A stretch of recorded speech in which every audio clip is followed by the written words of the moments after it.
अस्सलाम वालेकुम रहमतुल्लाहि व बरकातहू।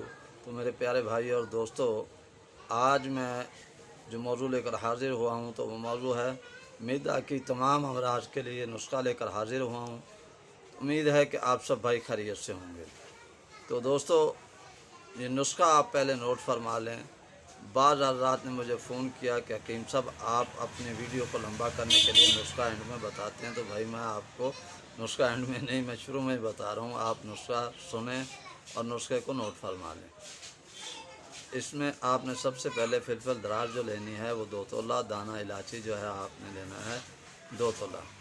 तो नमक, सांबर, कर्नफल, मस्तगीरों में हर एक चीज़ 9-9 माशा, और नशादर ठिकरी जो है वो आपने लेना है 3 माशा, और 7 पुदीना आपने लेना है 3 माशा, और जवाहिर मूली जो है आपने 3 माशा, गेरू 1 तोला।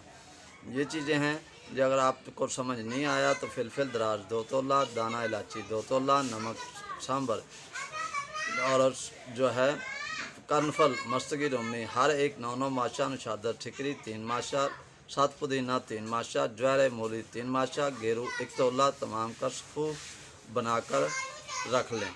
इनको पीसकर इन सारी चीज़ों का खूब बनाकर रख लें। और खुराक आपने 1 माशा तक सुबह शाम खाना खाने के बाद इस्तेमाल करनी है। तो भाइयों, मैं इसके फ़वाइद मैदे के मुतल्लिक़ ये सारी चीज़ें हैं।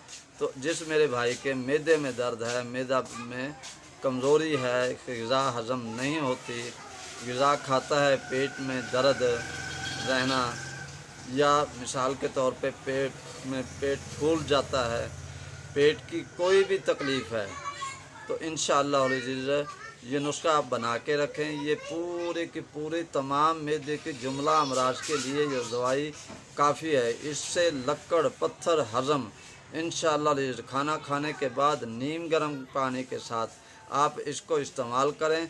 इंशाअल्लाह अल्लाह ने चाहा तो अल्लाह पाक खैर करेगा। आपको किसी डॉक्टर या हकीम या डॉक्टर जो है नहीं जाना पड़ेगा।